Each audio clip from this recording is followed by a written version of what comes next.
Welcome everyone to today's podcast. We'll be diving deep into the immense power of Bodhicitta, the awakened mind or enlightenment mind, through a profound dialogue between a master and their disciples. The master, drawing upon metaphors from Buddhist scriptures and vivid teachings, will reveal how we can ignite the lamp of wisdom with Bodhicitta, alleviate the suffering of sentient beings, and achieve immeasurable merit. Let's step into this insightful conversation and light up the lamp within our hearts. The dialogue begins with a metaphor from the Buddhist scriptures, just like Mount Sumeru. If anyone approaches it, they will take on its color. The master explains that Mount Sumeru isn't an ordinary mountain. It symbolizes the lofty and immeasurable nature of Bodhicitta. Bodhicitta is like a mountain of wisdom. If sentient beings draw near to it, they will be illuminated by its light of wisdom, gradually manifesting the color of all-knowing wisdom. Here, color doesn't refer to a hue, but to the nature and characteristics of enlightenment. The master further points out that when sentient beings become attached to something, they create shared karma with it. For example, people who live on Earth, whose bodies are composed of earth, water, fire, and wind, are influenced by their environment to form specific physical bodies. Similarly, if sentient beings become attached to Bodhicitta and draw near the path of enlightenment, their minds will be illuminated by wisdom, leading to the attainment of all-knowing wisdom. A practitioner's Bodhicitta not only benefits themselves, but also guides others towards enlightenment. Therefore, giving rise to Bodhicitta isn't an empty vow. It's about allowing one's mind to become a bright lamp, illuminating both oneself and others. The Buddhist scriptures use the metaphor of a medicinal elixir called haritaki, which can transform 1 ounce of copper into 1,000 ounces of pure gold. While the copper cannot change the elixir itself, the disciple curiously asks if the legendary elixir that can turn copper into gold truly exists in the world. The master firmly responds that such a blessing doesn't exist in the mundane world. They explain that this elixir isn't a worldly substance, but a symbol of Bodhicitta. Bodhicitta is like a spiritual medicine that can transform the karmic afflictions and defilements of sentient beings into the gold of wisdom. While these afflictions cannot shake Bodhicitta itself, the master further elaborates using the analogy of gold panning. After gold is refined and cast into bricks or jewelry, it no longer mixes with sand and gravel. Similarly, Bodhicitta can purify our minds, actively transforming afflictions so that karmic obstacles no longer entangle us. The practitioner's task is to use Bodhicitta as the medicine to transform karma and afflictions, rather than being led astray by them. The Buddhist scriptures also use the metaphor of a small fire igniting and the flame gradually growing, illustrating how Bodhicitta, like a flame, grows as it encounters conditions. The master teaches that when practitioners encounter various people, matters, and things, if they can respond with wisdom, their wisdom will continuously grow through practice. The disciple reflects that they are often led astray by delusions, impulses, or reflections. The master points out that the key to practice lies in transforming afflictive functions into wise functions. Every time one faces a challenge, it's an opportunity to build wisdom from nothing to something. From small to large, the flame of wisdom gradually grows through practice, eventually enabling one to deal with all situations, with wisdom naturally manifesting. Practitioners need to transform delusions and afflictions into the application of wisdom, turning challenges into opportunities for growth. The Buddhist scriptures use the metaphor of 1 lamp lighting hundreds and thousands of lamps, while its own light is neither diminished nor exhausted. This illustrates how the lamp of Bodhicitta can ignite the lamps of wisdom of the Buddhas, of the 3 times past, present, and future, and its own light will never extinguish.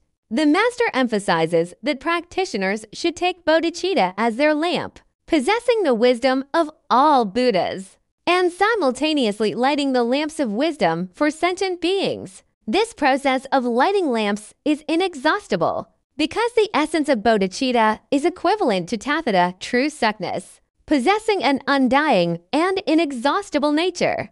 The disciple realizes that giving rise to bodhicitta is not just for their own enlightenment, but also to light the lamp of wisdom for sentient beings. This aspiration needs to be based on tathata, making a vow of equivalence to tathata from the very beginning of the aspiration. Only in this way can one achieve boundless merit, illuminating the 3 times. The Buddhist scriptures further liken the bodhicitta lamp to a single lamp entering a dark room, capable of dispelling darkness accumulated over hundreds of millions of eons. The master teaches that practitioners must first light their own mind lamp before they can use it, to illuminate the minds of sentient beings, dispelling karmic afflictions, defilements, and all kinds of obscurations. The disciple wonders if such a vow needs to be explicitly declared. The master replies that if it's not declared, one wouldn't know the function of the lamp. Only by clearly articulating the vow can one understand the power of bodhicitta. The disciples further vows that their bodhicitta lamps will illuminate all times and spaces, dispelling all karmic obstacles of sentient beings. The master affirms this vow, emphasizing its characteristics of being equivalent to tathata, enabling it to function in endless time and space, pulling sentient beings out of boundless darkness. The Buddhist scriptures use the metaphor that the size of the lamp's wick determines the extent of its light, illustrating that the bodhicitta lamp, with great vows as its wickedness and great compassion as its oil, illuminates the Dharma-realm and never extinguishes. The master points out that great vows are like a thick wick, determining the scope of the light. Great compassion is like oil, continuously fueling the lamp. Practitioners need to use great compassion to alleviate the sufferings of sentient beings, and great vows to adorn pure lands and teach sentient beings. In this way, the lamp of the mind can forever preserve its light. The disciple reflects that without the lamp of great compassion, there is no oil. If suffering is not alleviated, the lamp's flame will be dimmed. The master reminds them that alleviating suffering requires wisdom and cannot be done blindly. For example, simply providing material assistance might foster greed and anger, thereby increasing suffering. True alleviation of suffering requires ultimate wisdom as a guide, eradicating ultimate suffering and bestowing ultimate happiness upon sentient beings. Practitioners need to continuously add the oil of great compassion to keep the mind lamp from extinguishing. The disciples mentions that their mental capacity has grown, but leaks still exist, such as showing off, feigning helplessness, and craving others' approval. The master incisively points out that these are all manifestations of a leaky vessel. If a practitioner's mind is like a leaky vessel, even with the oil of great compassion, it will leak away due to showing off, arrogance, and other flaws, causing merit to be lost. The master uses examples like Jack Ma and Wu Xiaowei to illustrate that if successful people are not vigilant against arrogance, once they are deluded by praise, their merits will quickly drain away, and they will go downhill.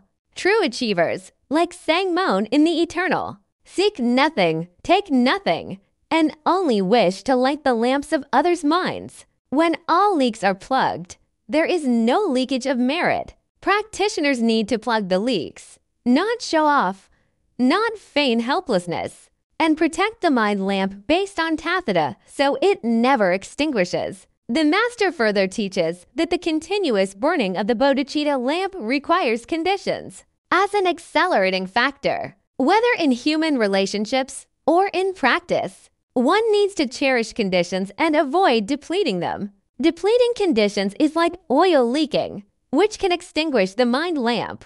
Practitioners should establish good relationships with respect, reverence, and a mindset of maintaining mutual benefit. In this way, the mind lamp can remain lit and wisdom will grow. The master emphasizes that the growth of wisdom requires repeated practice to reach the state of effortless action, meaning being able to act according to wisdom without thinking.